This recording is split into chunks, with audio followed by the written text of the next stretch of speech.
Isabela Flores vivia com as mãos sujas de terra e o coração repleto de sementes. Aos 26 anos, seu universo era um modesto viveiro nos arredores de uma cidade pacata, um refúgio de folhas, brotos e sonhos que teimavam em florescer mesmo diante das dificuldades financeiras. Cada dia era uma batalha silenciosa. Consertar a estufa antiga, lutar contra as pragas que ameaçavam suas orquídeas raras e, principalmente, fazer as contas para que o amor pelas plantas pagasse os boletos que se acumulavam na porta. Ela não sabia, mas em suas veias corria um sangue que a ligava a um legado grandioso, um jardim secreto, onde a alma da natureza era preservada com a devoção de um santo. Um legado que, a milhares de quilômetros de distância, um homem poderoso e atormentado prometera proteger a qualquer custo. Se o começo dessa história já tocou seu coração, deixe o seu gostei para eu saber. Aproveita, se inscreve aqui no Histórias que Prendem Você, para não perder nenhum capítulo dessa trama. E deixe seu nome nos comentários. Quem sabe ele não aparece com uma saudação especial em uma futura história aqui do canal. Queremos compartilhar narrativas que aquecem a alma e mostram que o amor sempre encontra um caminho. Do outro lado do país, em um arranha-céu de vidro e aço que perfurava as nuvens de São Paulo, Juliano Alencar, aos 37 anos, sentia o peso do mundo sobre seus ombros. O escritório panorâmico e impecavelmente decorado, com o minimalismo frio do sucesso, parecia uma gaiola de ouro. Ele era um bilionário do setor de tecnologia, um tubarão no oceano corporativo, acostumado a negociações de cifras astronômicas e a decisões que alteravam mercados. Mas nada em sua vida de lógica e algoritmos o preparara para a missão que herdara. Não era uma empresa, não era uma carteira de ações. Era uma promessa, feita no leito de morte do homem que o salvara, seu mentor e pai adotivo, Arthur Vasconcelos. Arthur não era um homem de negócios. Era um poeta da terra, um visionário que transformara sua fortuna em um santuário, o Jardim do Legado Eterno.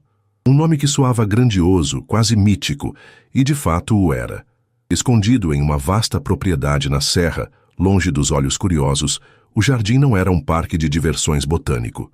Era um banco genético vivo, um santuário dedicado a salvar da extinção as espécies mais raras e frágeis da flora mundial. Arthur passara a vida reunindo-as, cuidando delas como filhas. Ele acreditava que as plantas tinham alma e que o jardim era a catedral onde essas almas podiam rezar em paz. Você precisa encontrá-la, Juliano. A voz de Arthur, fraca e embargada pela doença, ainda ecoava na mente de Juliano todas as noites. O jardim não pode cair em mãos erradas. É um organismo vivo. Precisa de alguém que o sinta, que o compreenda. Precisa de alguém do meu sangue. Juliano suspirou, passando a mão pelos cabelos escuros, os olhos fixos na linha do horizonte recortada por outros prédios. A busca não era um capricho. Era a cláusula mais importante do testamento de Arthur. A fortuna, as empresas, tudo ficaria para Juliano, o filho que ele escolheu. Mas o jardim, a sua verdadeira alma, deveria ser entregue à sua neta perdida, a filha de seu único filho biológico, que morrera tragicamente anos atrás, rompido com a família. Arthur só descobrira a existência da neta tardiamente, e a doença o consumiu antes que pudesse encontrá-la. O problema é que o tempo estava se esgotando.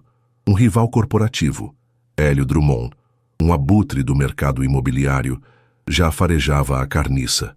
Hélio queria aquelas terras. A localização era privilegiada, perfeita para um condomínio de luxo. Ele já havia iniciado um movimento jurídico sorrateiro, alegando que a propriedade estava abandonada e que o testamento era inexequível, uma vez que a herdeira era desconhecida e provavelmente inexistente. Abandono. A palavra era um insulto à memória de Arthur.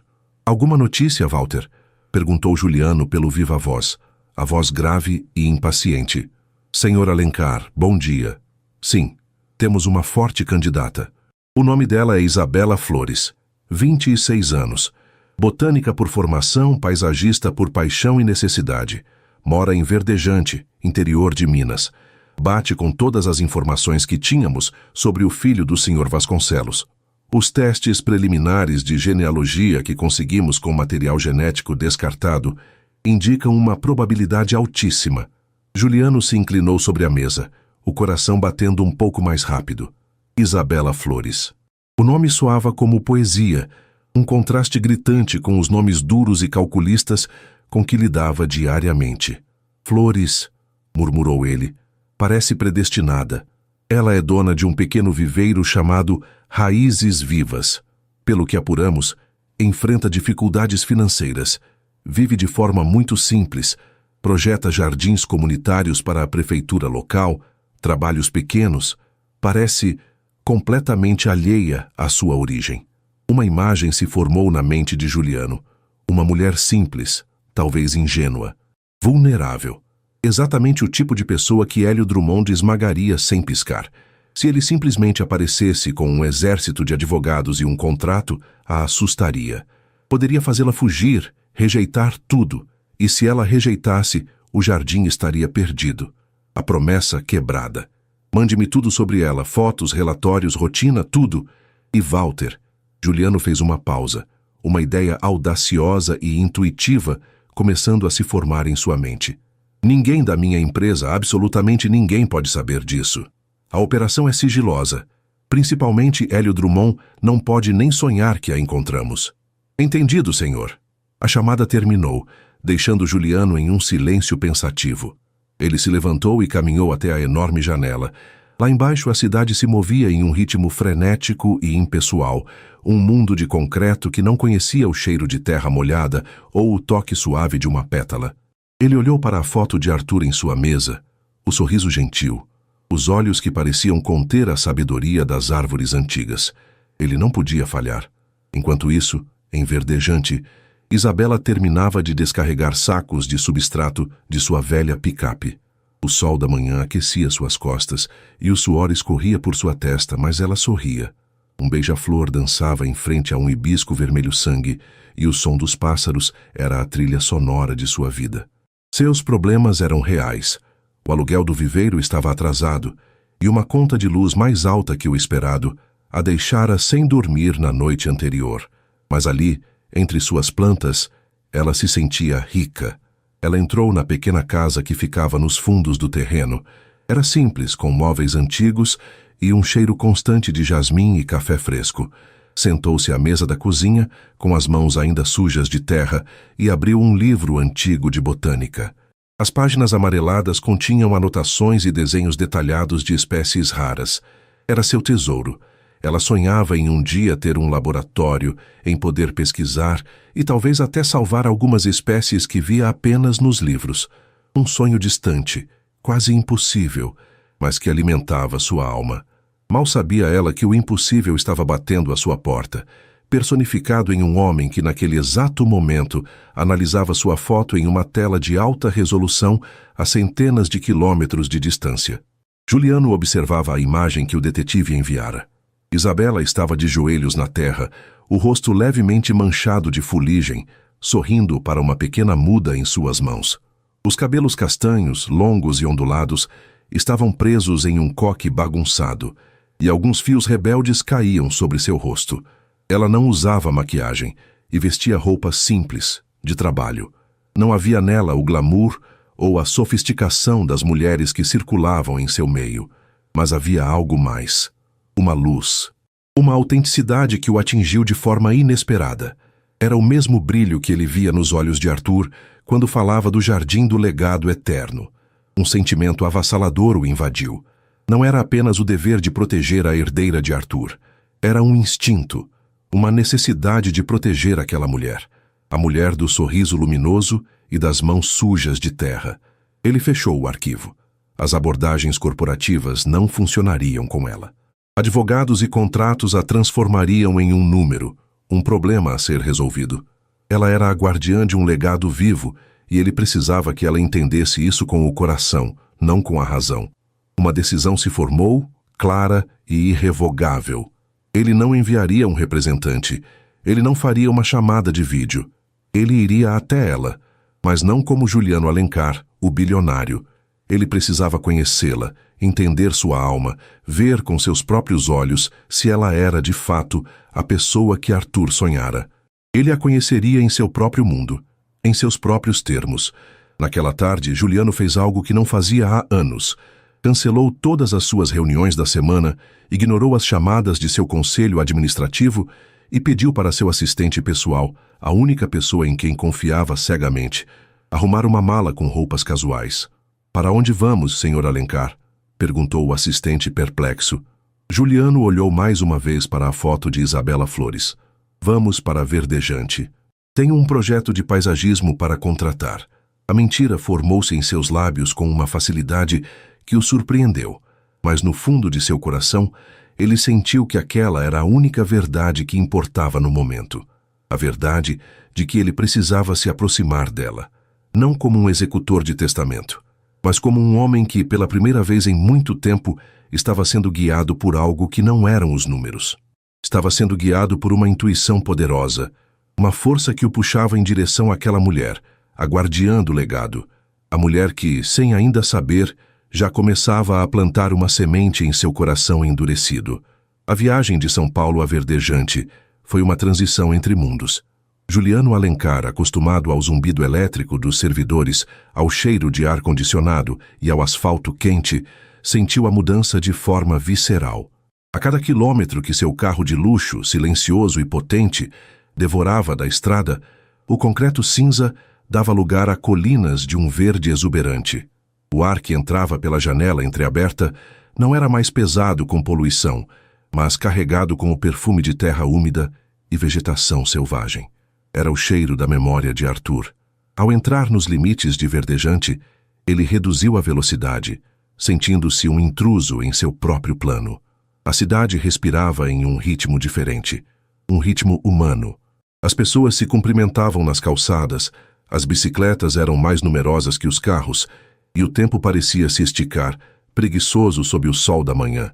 Ele estacionou a algumas ruas do viveiro Raízes Vivas, sentindo-se absurdamente inadequado em seu blazer de grife e sapatos italianos. Trocou-os por um jeans, uma camisa de linho simples e um par de botas que não via a luz do dia há anos. Cada passo em direção ao viveiro era um passo para longe do bilionário Juliano Alencar, e ele esperava um passo em direção ao homem que Arthur Vasconcelos gostaria que ele fosse. O plano parecia frágil, quase ridículo, sob a luz honesta daquela cidade. Ele comprara online através de uma empresa de fachada, um pequeno sítio abandonado nos arredores, o Sítio da Colina Verde. Seria o seu pretexto, a sua porta de entrada para o mundo de Isabela Flores. O viveiro era exatamente como as fotos do detetive mostravam, mas as imagens não capturavam a sua alma. Era um mosaico vibrante de vida. Orquídeas raras pendiam em troncos de madeira, samambaias criavam cortinas verdes e incontáveis mudas de flores, árvores e arbustos se estendiam em fileiras organizadas, mas cheias de uma energia caótica e bela. E então, ele a viu. Isabela estava de costas para a entrada, ajoelhada ao lado de um canteiro de gardênias. Usava um macacão jeans manchado de terra e uma blusa de algodão simples. Seus longos cabelos castanhos estavam presos em uma trança frouxa que caía sobre um ombro. Ela não estava apenas cuidando das plantas. Ela conversava com elas. Murmurava palavras de incentivo para uma muda que parecia mais fraca. Afastava com uma delicadeza cirúrgica uma folha seca, o toque de seus dedos quase uma carícia.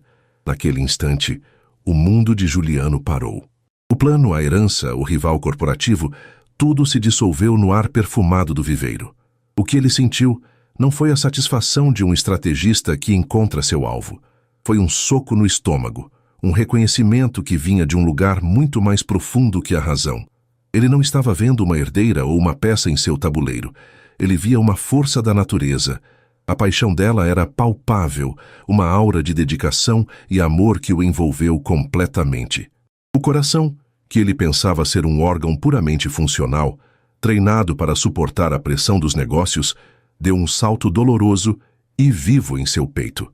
A frase da thumbnail, que ele ainda nem imaginara para um canal de YouTube, já se escrevia em sua alma. Ele queria apenas encontrar a herdeira perdida, Mas quando a viu, o coração disse que ela era a mulher da sua vida. Ele pigarreou, o som estranhamente alto naquele santuário de paz.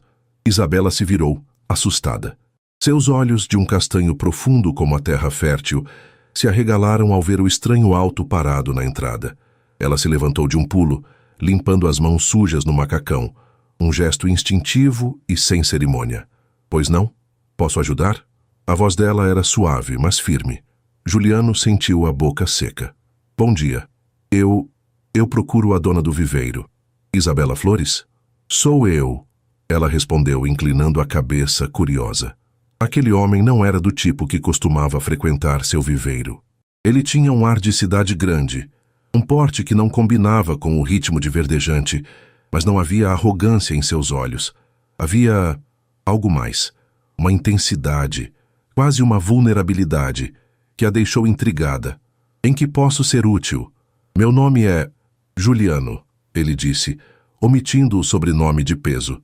Eu comprei uma propriedade aqui perto, o antigo sítio da Colina Verde. Está bastante abandonado e me disseram que você é a melhor paisagista da região. Eu gostaria de contratar seus serviços para revitalizar o jardim, na verdade, a área toda. Isabela o analisou. O sítio da Colina Verde estava abandonado há anos, uma bela propriedade que se tornara selvagem. Seria um projeto enorme, muito maior do que os jardins comunitários que ela costumava fazer. Seria a salvação financeira que ela tanto pedia em silêncio todas as noites. Um misto de euforia e cautela a invadiu. É um projeto grande, ela disse, tentando manter a voz profissional. Eu precisaria ver o local, avaliar o solo, a vegetação nativa que pode ser aproveitada. Claro, Juliano a interrompeu, ansioso demais. Quando você poderia ir até lá comigo? Bom, agora se quiser. Ela se surpreendeu com a própria resposta. Normalmente ela agendaria, seria mais formal, mas algo naquele homem, na urgência contida em sua voz, a impelia a agir. Perfeito. Ele sorriu. E foi o sorriso que a desarmou. Não era um sorriso polido de negócios. Era genuíno, e por um instante iluminou uma tristeza que ele parecia carregar nos olhos. A viagem até o sítio foi feita na velha picape de Isabela, o que pareceu divertir Juliano, que deixara seu carro de luxo para trás. O silêncio inicial foi quebrado por ela, que não conseguiu se conter. Então, o que um homem como você faz em Verdejante, comprando um sítio abandonado? Ela perguntou, os olhos na estrada de terra. Juliano olhou pela janela, para a paisagem que passava. Eu precisava de uma mudança de ares. A cidade grande cansa. Um mentor muito querido que eu perdi me ensinou a valorizar esse tipo de lugar. Ele dizia que a terra tem memória. Acho que estou tentando encontrar um pouco dessa memória. A resposta a tocou. Não era a explicação superficial de um investidor. Tinha peso, tinha verdade. Meia verdade. Mas ela não tinha como saber. Eu sinto muito pela sua perda. E ele estava certo. A terra tem memória. Você só precisa saber como ouvir. Quando chegaram ao sítio da Colina Verde, Juliano entendeu a dimensão do desafio. Era uma propriedade linda, com uma casa antiga de estilo colonial no topo de uma colina suave. Mas a natureza a havia reclamado.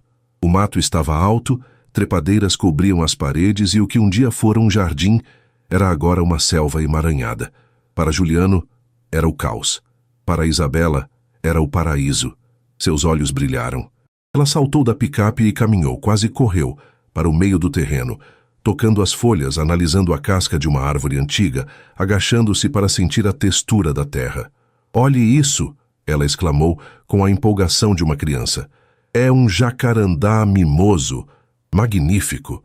E aqui, veja, temos bromélias nativas crescendo na sombra.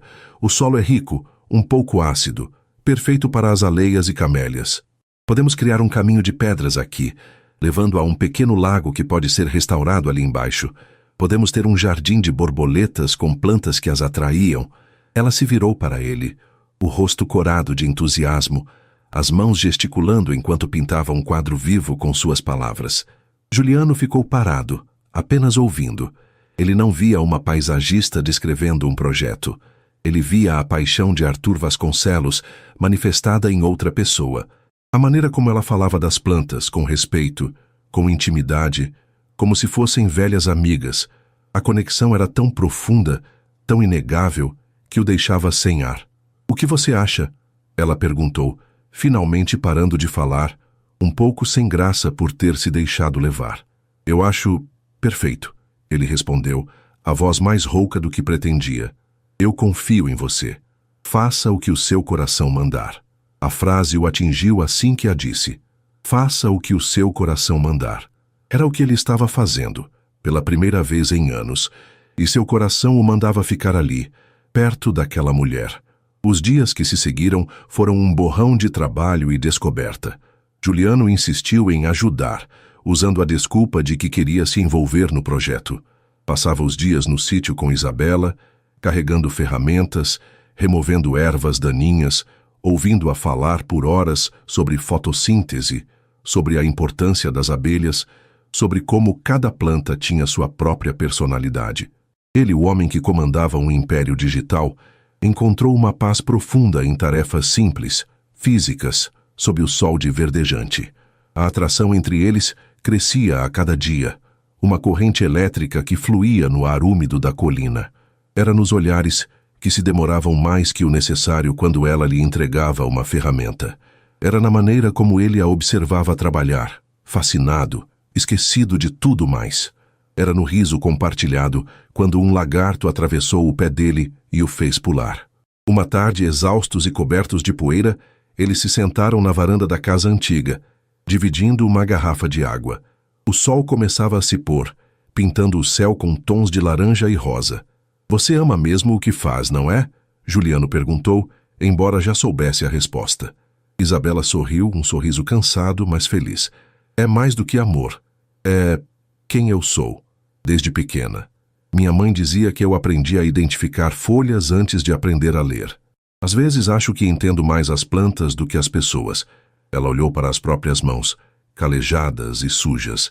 "É a única coisa que faz sentido para mim, mesmo quando as coisas ficam difíceis." "Difíceis como?" ele perguntou suavemente. Ela hesitou por um momento, depois suspirou. "Financeiramente, manter o viveiro não é fácil. As pessoas hoje em dia preferem plantas de plástico. Não entendem o valor de algo vivo, que precisa de cuidado, que responde ao seu toque. Às vezes eu penso em desistir, procurar um emprego normal." "Não faça isso", ele disse, com uma intensidade que a surpreendeu. "O que você faz é importante, é raro. O mundo precisa de mais pessoas como você, não menos." Os olhos dele se encontraram, e por um longo momento o mundo exterior desapareceu. Havia apenas a quietude da colina, as cores do pôr do sol e a conexão inegável entre eles. Isabela sentiu seu coração acelerar. Quem era aquele homem misterioso que aparecera do nada e parecia enxergar diretamente em sua alma? Ela estava se apaixonando por ele, um sentimento tão assustador quanto maravilhoso. Para Juliano, cada palavra honesta dela era uma faca em seu peito. A base de tudo aquilo, daquela conexão pura e real, era uma omissão, uma mentira. Ele a contratara sob um pretexto. A propriedade, o projeto, era tudo uma fachada para se aproximar da herdeira de Arthur. Mas a mulher por quem ele estava se apaixonando não era a herdeira, era Isabela, vibrante, forte, apaixonada. E ele temia, com um pavor gelado, que quando a verdade viesse à tona, ela veria cada um daqueles momentos, cada sorriso, cada conversa, como parte de uma manipulação cruel. Naquela noite ele voltou para a pousada simples onde estava hospedado e ligou para seu assistente. "Como está a situação com Drummond?" perguntou. "Ele entrou com uma nova petição, senhor. Está alegando que o prazo para encontrar a herdeira está se esgotando e pedindo a anulação do testamento para que as terras possam ser leiloadas por interesse público. Ele está sendo agressivo." A raiva ferveu em Juliano. Enquanto ele estava ali, descobrindo a mulher mais incrível que já conhecera, o abutre continuava a circular. A urgência de contar a verdade para Isabela, de prepará-la para a batalha que viria, lutava contra o medo de perdê-la. No dia seguinte, ele a encontrou no viveiro. Ela estava cantarolando baixinho enquanto regava algumas violetas. "Isabela", ele começou, a voz séria, "eu preciso te contar uma coisa. Ela se virou, o sorriso morrendo ao ver a expressão atormentada em seu rosto. Juliano? O que foi? Aconteceu alguma coisa? Ele abriu a boca para falar, para confessar tudo, para dizer que seu nome era Juliano Alencar, que o sítio era apenas um pretexto, que ela era a neta de Arthur Vasconcelos e herdeira de um legado que precisava ser protegido. Mas as palavras não saíram. O medo o paralisou. O medo de ver a luz naqueles olhos se apagar, substituída pela dor e pela traição.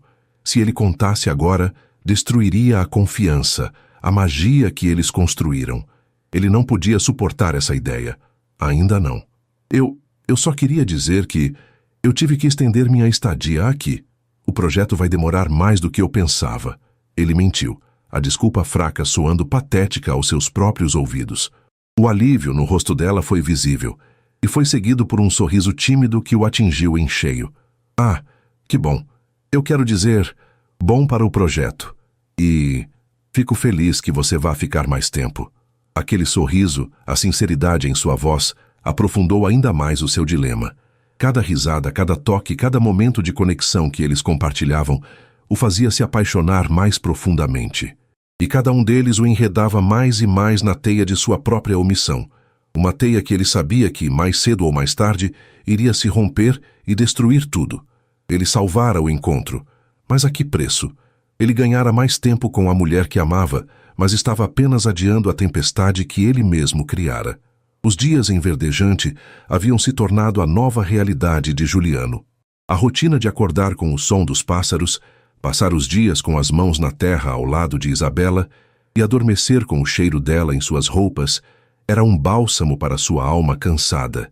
Ele se permitiu, perigosamente, esquecer quem era e por que estava ali. A mentira, antes uma ferramenta estratégica, tornara-se uma bolha frágil e iridescente que ele temia perfurar, pois continha o mundo mais feliz que ele já conhecera. Mas bolhas, por mais belas que sejam, sempre estouram. A perfuração veio na forma de uma chamada de seu advogado, na calada da noite. A voz do outro lado da linha era tensa. Juliano, Hélio Drummond não está mais apenas sondando. Ele entrou com um mandado de segurança para ter acesso aos registros da propriedade do Jardim do Legado Eterno. O argumento dele é abandono de patrimônio de valor ecológico e a incapacidade do testamento de ser cumprido. E pior, ele sabe que encontramos a herdeira. O sangue de Juliano gelou. Como ele sabe? Temos um vazamento, alguém de dentro.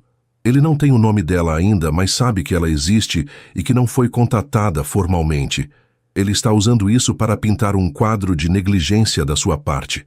Está insinuando que você está escondendo a herdeira para, eventualmente, tomar o controle total. A notícia vai explodir a qualquer momento, Juliano. Você precisa agir. Precisa oficializar o contato. Agora. O tempo havia acabado. Cada segundo que ele hesitava agora não era mais para proteger Isabela, mas para alimentar a narrativa de seu inimigo. A bolha estourou, e a realidade fria e cortante o inundou. Ele não tinha mais escolha.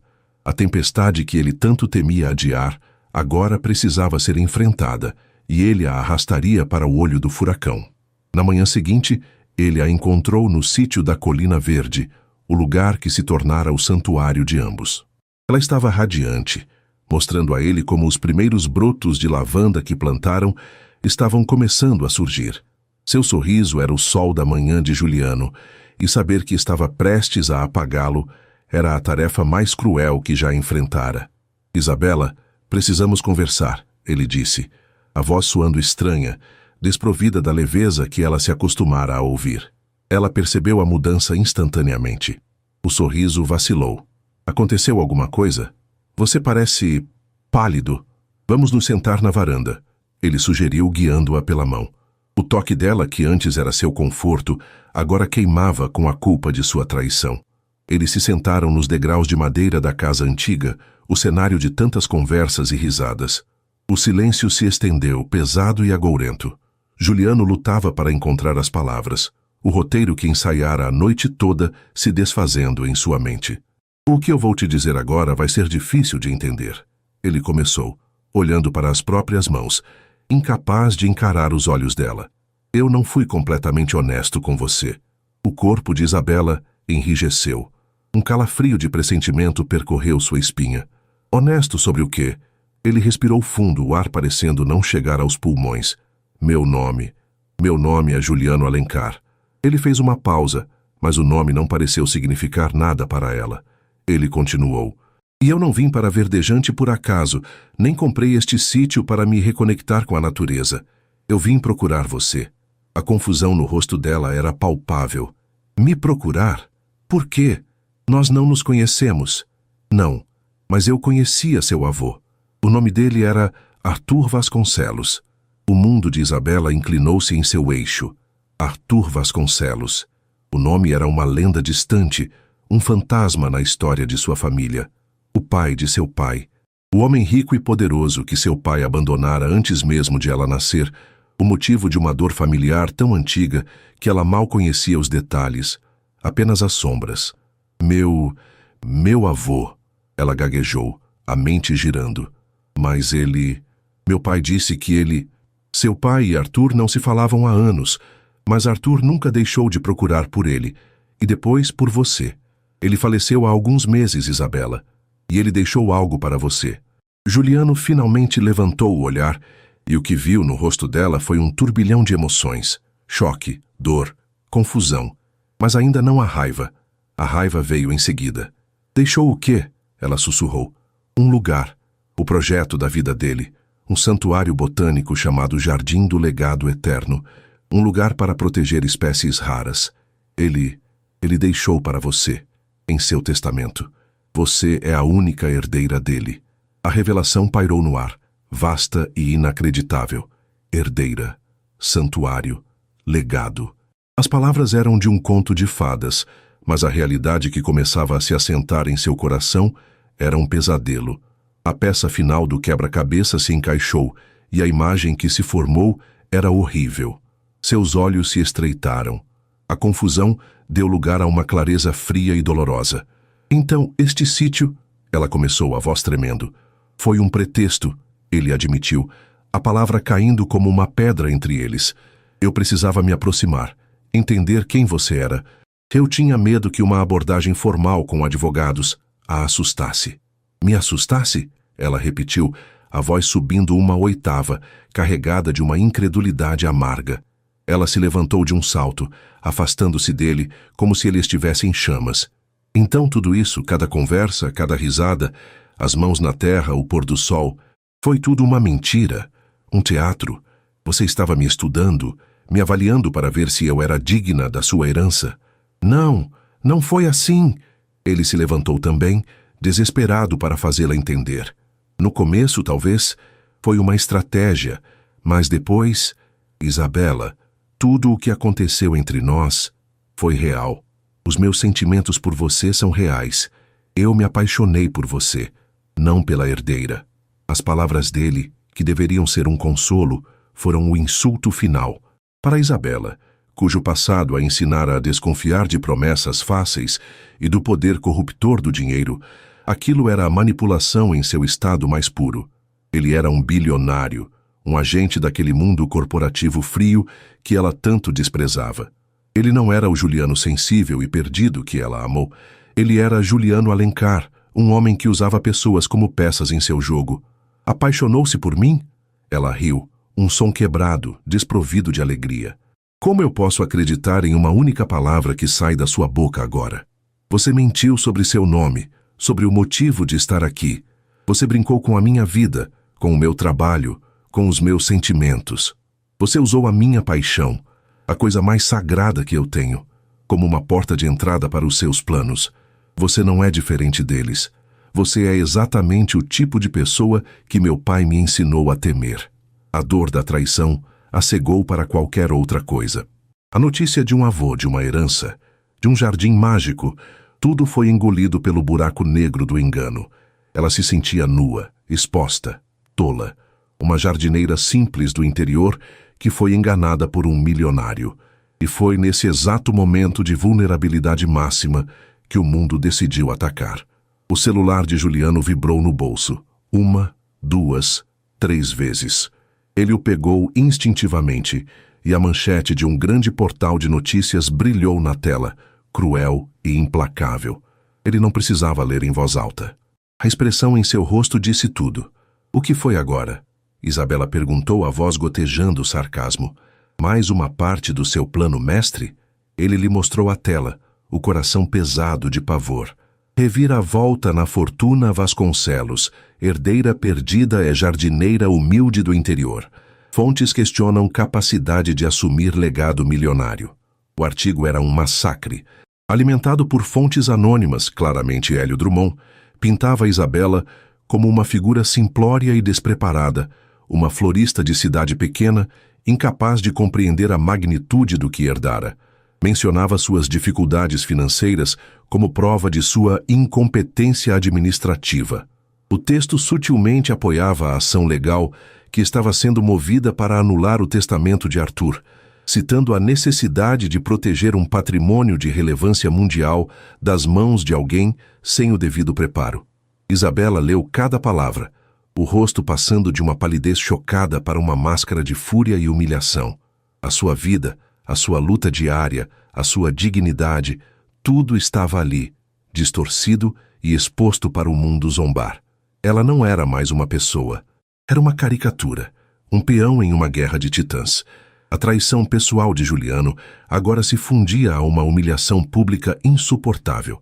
Ele não a protegera. Ele a levara diretamente para a armadilha. Então era isso. Ela sussurrou, a voz perigosamente calma. Ela devolveu o celular a ele. Este era o seu medo. Não que eu me assustasse, mas que isso acontecesse, que o seu inimigo me usasse contra você. Ela o encarou, e pela primeira vez, Juliano não viu dor ou confusão em seus olhos. Viu apenas um desprezo gelado. Parabéns, Juliano Alencar, você conseguiu. Você me transformou em uma arma na sua guerra particular. Isabela, por favor, me escute. Nós podemos lutar contra isso. Juntos, ele implorou, dando um passo em sua direção. Nós? Ela recuou como se ele fosse uma serpente. Não existe nós. Nunca existiu. Existiu você e os seus planos. Eu fui apenas um detalhe conveniente, a neta perdida que calhou de amar plantas. As palavras dela eram facas que o cortavam profundamente, porque continham a semente de uma verdade que ele não podia negar. A intenção inicial dele fora exatamente aquela. Eu não quero sua herança, ela declarou, a voz agora firme, inabalável, forjada na dor e na raiva. Eu não quero o seu jardim do legado eterno. Eu não quero um centavo do seu mundo podre e cheio de mentiras.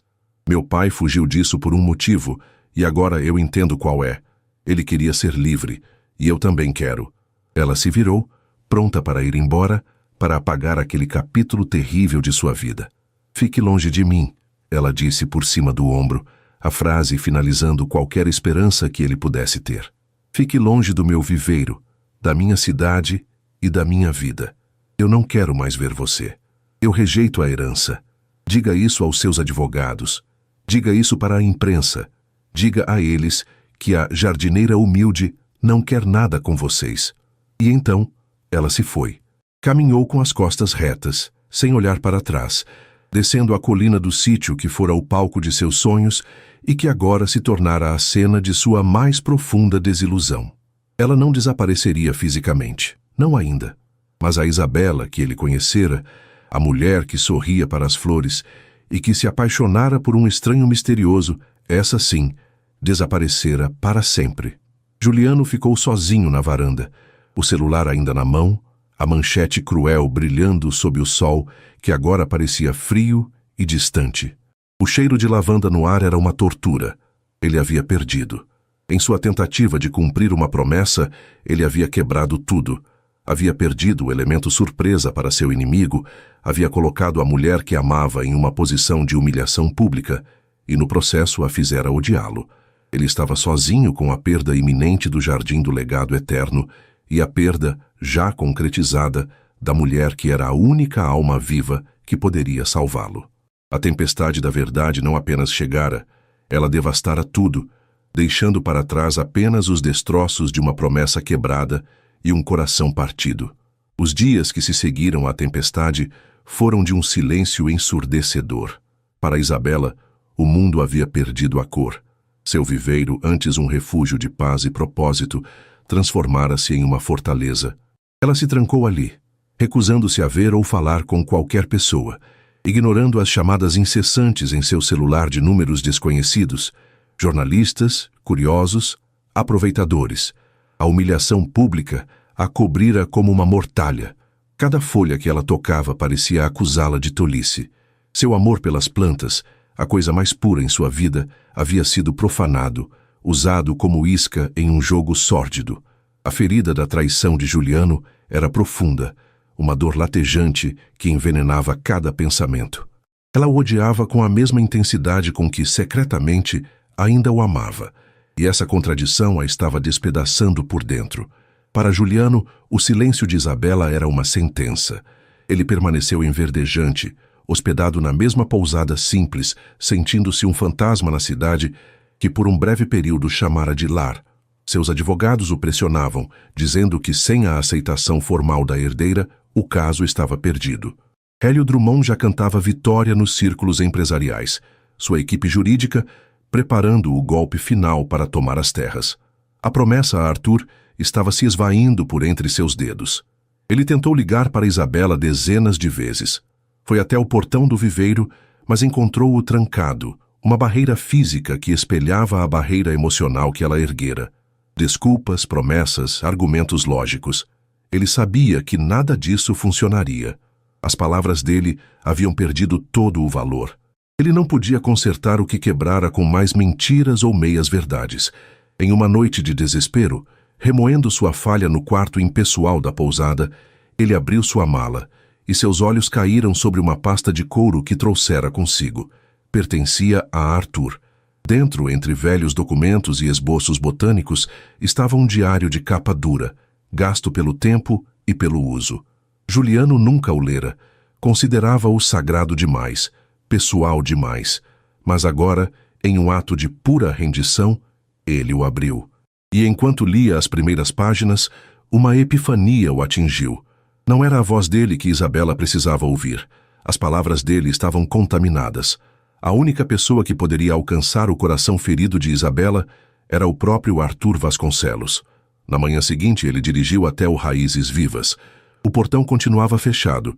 Ele não tentou chamar ou forçar a entrada. Apenas pegou o diário de capa de couro e um envelope. Dentro do envelope, escreveu uma única frase. Por favor, conheça o homem que acreditou em você antes mesmo de te conhecer. Depois disso, a decisão será sempre sua. Ele colocou o envelope sobre o diário e o deixou na soleira da porta, como uma oferenda, um ato de fé. Ele não estava mais tentando controlar a situação. Estava entregando o destino do legado e de seu próprio coração nas mãos dela. Ele se afastou, sentindo um misto de terror e alívio, sabendo que havia feito a única coisa que lhe restava. Isabela viu o pacote da janela de sua casa. Seu primeiro instinto foi de raiva. Outra tática? Outra manipulação? Ela caminhou até a porta, o coração pesado, pronta para jogar o que quer que fosse no lixo. Mas então ela viu. Era um diário antigo, visivelmente amado e manuseado. E o bilhete de Juliano. A simplicidade da frase a desarmou. Não era um pedido de desculpas, não era uma súplica, era um convite. Com as mãos trêmulas, ela pegou o objeto. Por 2 dias, o diário ficou intocado sobre a mesa de sua cozinha, um acusador silencioso. Ela o rodeava, o encarava, lutando contra o impulso de abri-lo. Parte dela queria permanecer na cidadela de sua raiva, onde se sentia segura. A outra parte, a botânica curiosa, a neta que nunca conhecera o avô, ansiava por respostas. Na terceira noite, incapaz de suportar mais, ela preparou uma xícara de chá, sentou-se sob a luz fraca da lâmpada e, com um suspiro que carregava o peso do mundo, abriu a primeira página. A caligrafia de Arthur era elegante, inclinada, cheia de personalidade, e as palavras a capturaram desde a primeira linha. 15 de março, a Catleia Walkeriana, feiticeira, finalmente abriu. 2 flores. A perfeição de suas pétalas rosadas é uma afronta à lógica. Como a natureza, em sua aparente aleatoriedade, produz uma geometria tão divina. Passei a manhã apenas observando-a. Os homens constroem impérios de aço e concreto, mas não conseguem criar um único tom desse lilás. Que tolos somos nós, que medimos o poder em cifras e não em flores. Isabela parou, o coração batendo forte. Aquelas palavras poderiam ter sido escritas por ela. Ela virou as páginas faminta. Não encontrou o diário de um magnata dos negócios, falando de ações e lucros. Encontrou a alma de um poeta da botânica. 2 de junho. Outra reunião com engravatados que querem transformar o vale vizinho em um campo de golfe. Falei sobre o microclima, sobre as 3 espécies de abelhas nativas que só existem ali. Eles me olharam como se eu fosse louco. Falar de ecologia para um especulador imobiliário é como tentar explicar o crepúsculo a um cego de nascença. Saí de lá com a alma suja e a certeza de que o jardim precisa ser um forte, uma arca. Não para mim, mas para elas. As que não têm voz. Lágrimas começaram a brotar nos olhos de Isabela. Ela via seu próprio isolamento, suas próprias frustrações, refletidas nas palavras daquele homem. Ele não era o monstro corporativo que ela imaginara. Ele era como ela. E então, ela encontrou as anotações sobre sua família. 10 de setembro. Recebi notícias do meu filho. Indiretas. Dizem que ele tem uma filha, uma menina. Meu coração, este velho músculo cansado, deu um salto. Uma neta. Será que ela terá o sangue da terra? Será que ela também conversa com as sementes? Sonho com ela. Uma menininha com as mãos sujas de terra e os olhos cheios da sabedoria das árvores. Se eu pudesse encontrá-la, eu não lhe daria um império. Eu lhe daria raízes. Eu lhe daria este jardim não como um prêmio, mas como uma missão. A missão de guardar o coração do mundo. A barragem se rompeu. Isabela chorou. Um choro profundo e libertador, de luto por um avô que ela nunca conheceu, mas cuja alma era um espelho da sua. O jardim não era uma herança, uma fortuna. Era um chamado, uma responsabilidade sagrada que ecoava perfeitamente com o propósito de sua própria vida. A raiva contra Juliano não desapareceu, mas se transformou. Ela entendeu seu desespero, seu medo. Ele não estava tentando enganá-la. Estava tentando, de forma desajeitada e errada, honrar o desejo daquele homem extraordinário. E ao fazer isso, ele a levara até ali, até a verdade. Não a verdade da traição, mas a verdade maior do legado. O clímax não aconteceu em uma conversa privada, mas em um ambiente frio e hostil. Uma audiência pública convocada pela prefeitura local para discutir o futuro da propriedade Vasconcelos. Era o palco de Hélio Drummond. Ele estava lá, com seu terno caro e um sorriso presunçoso, ladeado por 3 advogados que exalavam competência e crueldade. Do outro lado da mesa, Juliano estava sozinho, o rosto tenso, preparado para a derrota. A sala estava cheia de burocratas, alguns jornalistas e membros do conselho da cidade. A atmosfera era de um caso encerrado. O advogado de Drummond falou primeiro, sua voz ressoando com falsa preocupação. Ele falou sobre a tragédia do abandono, o desperdício de potencial econômico, a necessidade de uma gestão profissional. Ele apresentou um plano deslumbrante para um santuário ecológico de luxo, com bangalôs, spa e restaurante gourmet, um projeto que, segundo ele, geraria empregos e impulsionaria o turismo. Ele concluiu com um floreio dramático, apontando a ausência e a declarada rejeição da única herdeira como prova final de que o testamento era um delírio e a propriedade um fardo. O mediador, um homem de aparência cansada, virou-se para Juliano. «Senhor Alencar, o senhor tem algo a acrescentar?» Juliano abriu a boca para falar, mas antes que pudesse, a porta dos fundos do auditório se abriu. Isabela entrou. Ela não usava um terninho de executiva. Vestia calças de linho simples, uma blusa branca e seus cabelos estavam soltos. Não carregava uma pasta de documentos, mas sim o diário de capa de couro de seu avô. Um silêncio caiu sobre a sala. Os olhos de Juliano se arregalaram. Um oceano de esperança e choque em seu olhar. Hélio Drummond o fuzilou com os olhos, pego de surpresa. «Com licença», disse Isabela, a voz clara e firme, sem nenhum tremor. «Eu sou Isabela Flores, neta de Arthur Vasconcelos, e eu não rejeito a minha herança, eu a reclamo». Ela caminhou até a frente da sala, parando ao lado de Juliano. Não olhou para ele, mas sentiu a presença dele como uma âncora, colocou o diário sobre a mesa. O Sr. Drummond e seus advogados falam de gestão, de economia, de potencial turístico. Ela começou dirigindo-se ao mediador, mas falando para todos na sala. Eles falam da terra como um ativo. Meu avô via esta terra como um ser vivo. Ela abriu o diário. Em 7 de abril ele escreveu: A Worsleia Procera, a imperatriz do Brasil, floresceu hoje. Demorou 12 anos. 12 anos de espera por um único dia de glória azul. Que executivo, em seu juízo perfeito, aprovaria um projeto com um ROI de 12 anos? A natureza não opera com a lógica de um balanço trimestral. Ela opera com a lógica da eternidade. A sala estava em silêncio absoluto. O jardim do legado eterno, continuou Isabela, a voz agora vibrando com uma paixão que era impossível de fingir. Não é uma coleção de plantas bonitas. É um banco genético de valor incalculável. Abriga espécies que são a última linha de defesa contra pragas que podem devastar nossas próprias lavouras. Contém segredos bioquímicos que podem levar a novos medicamentos. Cada raiz, cada folha, é um livro de história natural que não pode ser reescrito se for queimado. Vocês falam da minha falta de qualificação. Eu pergunto, qual a qualificação de um trator para apreciar uma orquídea?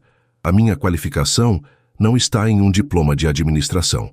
Está nas minhas mãos, que sabem a diferença entre terra seca e terra sedenta. Está no meu coração, que entende a linguagem silenciosa das folhas. Ela olhou diretamente para Hélio Drummond. Seu projeto de santuário de luxo é um insulto. É colocar uma fantasia em um cadáver. Vocês destruiriam o delicado equilíbrio do ecossistema para construir bangalôs onde pessoas ricas poderiam sentir a natureza depois de tê-la destruído.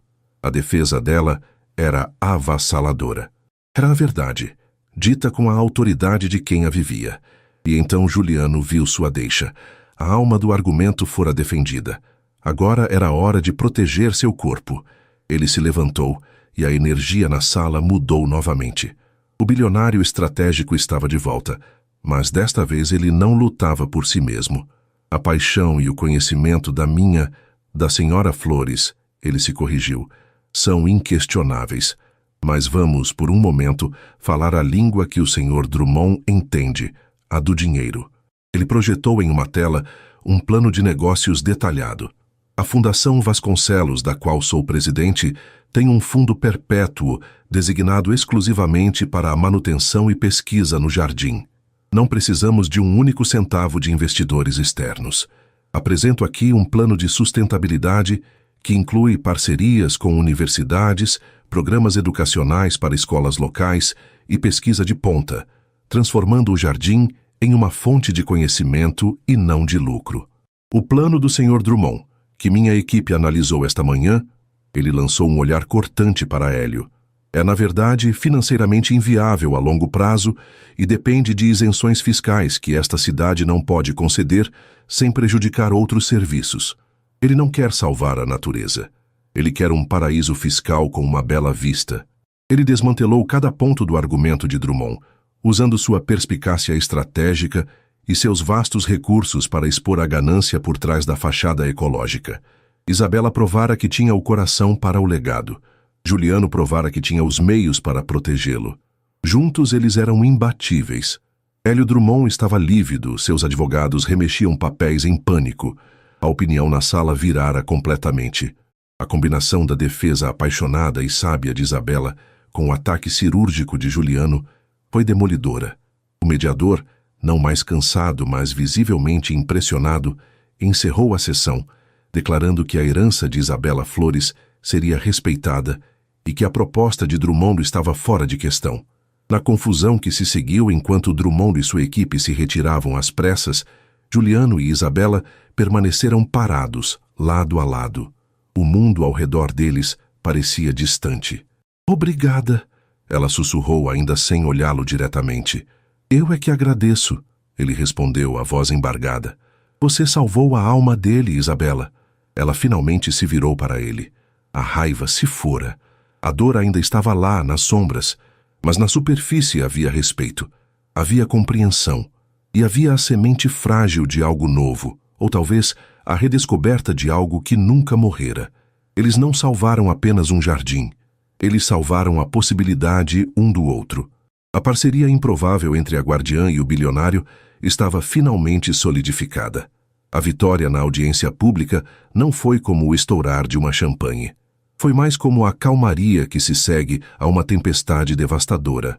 O ar estava limpo, mas os destroços da mentira e da dor ainda estavam espalhados entre Juliano e Isabela. Saíram do prédio municipal em silêncio, a adrenalina da batalha se dissipando e dando lugar a uma exaustão profunda e a uma incerteza desconfortável. A parceria que os levara à vitória fora forjada no fogo da necessidade, mas o futuro da relação deles ainda era uma terra desconhecida. Foi Juliano quem quebrou o silêncio enquanto caminhavam lentamente pela praça da cidade. Eu sei que um obrigado não é suficiente, Isabela. E me desculpe parece pequeno demais para o que eu fiz. Isabela parou perto de um antigo coreto, a sombra de um flamboyant cobrindo-os. Não, não é pequeno, ela disse, a voz suave. É necessário. Ele finalmente a encarou, os olhos cheios de um arrependimento que era palpável. Então me desculpe. Me desculpe por ter mentido, por ter te subestimado, por ter te transformado em parte de uma estratégia. Eu estava tão focado em cumprir a promessa a Arthur que não percebi que estava desrespeitando a pessoa mais importante da equação. Você. Meu medo de te perder me fez agir da pior maneira possível e por um momento eu te perdi de verdade. Foi o pior momento da minha vida. A honestidade crua em sua voz a atingiu. Ela olhou para o diário que ainda segurava. Ler as palavras do meu avô me fez entender o peso que você carregava e me fez entender o jardim, mas não apagou a dor.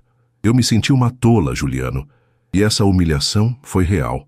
Eu sei, ele sussurrou. E se você me disser para ir embora agora e nunca mais voltar, eu vou entender. Você ganhou o direito de ter o seu jardim e a sua paz. Uma brisa suave balançou as folhas acima deles. Isabela pensou na vida que levava antes dele chegar. Uma vida de paixão silenciosa e luta solitária.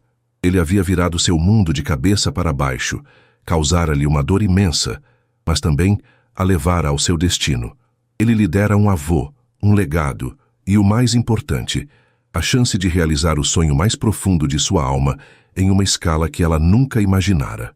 E no meio de toda a mentira, ela sabia, com uma certeza que vinha do fundo de sua alma, que o sentimento que viu nos olhos dele quando a observava no sítio da Colina Verde era verdadeiro. Eu não quero que você vá embora, ela disse finalmente, mas eu preciso que você me prometa uma coisa. Nunca mais mentiras, nunca mais omissões. A verdade, por mais dura que seja. Um alívio tão profundo inundou o rosto de Juliano que pareceu que ele poderia desabar ali mesmo. Eu juro, pela memória de Arthur, pelo futuro do jardim e por você, eu juro. O caminho para a cura foi lento, construído tijolo por tijolo sobre a fundação daquela promessa. Começaram como parceiros de trabalho. Juliano, fiel à sua palavra, cuidou de toda a burocracia da estrutura legal e financeira, criando um escudo impenetrável ao redor do jardim e de sua guardiã. Isabela, por sua vez, mergulhou de cabeça na alma do lugar. Ela passou semanas explorando cada centímetro do jardim do legado eterno, catalogando cada espécie, lendo e relendo o diário de Arthur, sentindo a presença dele em cada árvore antiga e em cada flor rara. Eles trabalhavam lado a lado, ele em um escritório de vidro com vista para as montanhas que mandara construir na propriedade, ela nas estufas de última geração que ele financiara.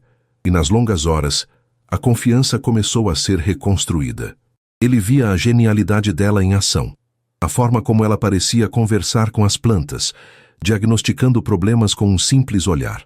Ela via a dedicação dele, o respeito profundo que ele tinha por seu trabalho, a forma como ele usava seu poder não para controlar, mas para proteger e capacitar. O amor que fora soterrado pela tempestade começou a brotar novamente, mais forte e mais resiliente, como uma planta que sobrevive a um inverno rigoroso. O primeiro beijo depois da verdade aconteceu meses depois, em uma noite chuvosa dentro da estufa das orquídeas. Não foi um beijo de paixão avassaladora, mas de um reconhecimento profundo, de gratidão e de um recomeço. Foi um beijo que selou não apenas um romance, mas uma aliança de almas. Casaram-se um ano depois. não em uma catedral ou em um salão de festas luxuoso. A cerimônia foi no coração do Jardim do Legado Eterno, sob a copa de um jequitibá rosa centenário que Arthur chamava de o avô de todos nós. Foi uma celebração íntima, apenas para os amigos mais próximos e a equipe do jardim. Isabela usava um vestido simples e uma coroa de flores que ela mesma fez. Juliano, em seu terno, nunca pareceu tão relaxado, tão completo. Ao dizerem seus votos, eles não prometeram apenas amor eterno um ao outro, prometeram honrar e proteger o legado que os unira. 3 anos depois, o sol se derramava em tons de ouro e cobre sobre o Jardim do Legado Eterno. O que antes era um santuário secreto, agora era uma referência mundial em conservação e pesquisa botânica, exatamente como Juliano prometera na audiência. Trilhas educativas serpenteavam pela mata, permitindo que grupos de estudantes e pesquisadores testemunhassem a magia do lugar sem perturbá-la.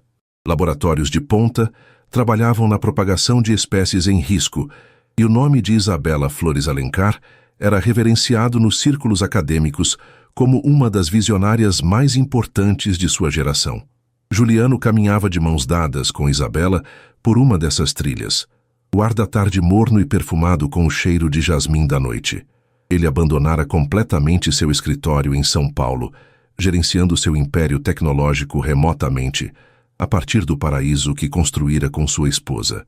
Ele não era mais o tubarão atormentado do mundo corporativo. Era um homem que encontrara seu centro, sua paz. Você viu a cara do Dr. Evans hoje quando a Sofia Margaritae floresceu? Isabela riu, a cabeça encostada no ombro dele. Ele achou que não ia dar certo. Eu disse a ele que ela só precisava de um pouco mais de sol pela manhã. Você sempre sabe do que elas precisam, Juliano disse, beijando o topo da cabeça dela. Você é a encantadora de flores. E você é o guardião do reino, ela respondeu, apertando sua mão. Nós formamos uma boa equipe. A melhor, ele concordou, o coração transbordando de um amor sereno e profundo. Um pouco à frente na trilha, uma risada cristalina chamou a atenção deles. Maria, sua filha de 2 anos e meio, correu com as perninhas vacilantes, os cabelos escuros como os do pai, e os olhos castanhos e curiosos como os da mãe. Ela parou em frente a um canteiro especialmente protegido por uma pequena cerca de bambu. Ali, sob a luz dourada, uma única flor branca, delicada e translúcida como vidro fosco, brilhava. Era a orquídea fantasma de Arthur, uma espécie que se acreditava extinta na natureza e que Isabela, usando as anotações crípticas do diário de seu avô, conseguira milagrosamente fazer florescer novamente. Era a joia da coroa do jardim, o símbolo vivo de seu triunfo. Maria, com a delicadeza que parecia ter herdado da mãe, não tentou arrancar a flor. Esticou o dedinho e tocou a ponta de uma pétala com uma suavidade reverente, como se estivesse cumprimentando uma velha amiga. Ela sorriu, um sorriso puro e banguela, e olhou para os pais, compartilhando sua descoberta. Naquele momento, enquanto observava a mulher que amava e a filha que era o fruto desse amor interagindo com o legado que ele prometera proteger, a compreensão final e absoluta desceu sobre Juliano. Ele olhou para Isabela, o rosto dela iluminado pelo pôr do sol, e depois para Maria, a pequena guardiã em treinamento. A promessa que ele fizera a Arthur no leito de morte fora cumprida, mas de uma forma que ele jamais poderia ter previsto. Arthur lhe pedira para encontrar uma herdeira para o seu jardim, uma tarefa, um dever. Ele partira em uma missão para entregar um legado, mas o que ele encontrou foi muito mais. Ele não encontrou apenas uma herdeira para Arthur. Ele encontrou a mulher que se tornou a fundação de seu próprio legado, a mulher que o ensinou que o verdadeiro poder não estava em controlar impérios, mas em cultivar a vida. A mulher que replantou sua alma, e juntos eles cultivaram algo infinitamente mais precioso do que o jardim, mais valioso do que qualquer fortuna. Eles cultivaram uma família, um futuro. Ele entendia agora. O jardim do legado eterno não era o fim da promessa. Era apenas o começo. Era o solo fértil, onde o amor deles criara raízes, e onde sua filha, e talvez os filhos de sua filha, continuariam a florescer. Ele não apenas entregara a herança, ele se tornara parte dela, E essa herança viva, de amor e propósito, era muito mais rica, vibrante e eterna do que qualquer coisa que o dinheiro pudesse comprar. Ele sorriu, um sorriso genuíno de pura gratidão, e soube com cada fibra de seu ser que era o homem mais rico do mundo. E assim termina mais uma história aqui no nosso canal. E aí, gostou? Se essa trama te prendeu e você não quer perder nenhuma das próximas narrativas emocionantes, então não se esqueça. Inscreva-se agora no Histórias que Prendem Você e ative o sininho para receber todas as notificações. Seu like também ajuda muito o canal a crescer. Muito obrigado pela companhia e te espero na próxima história.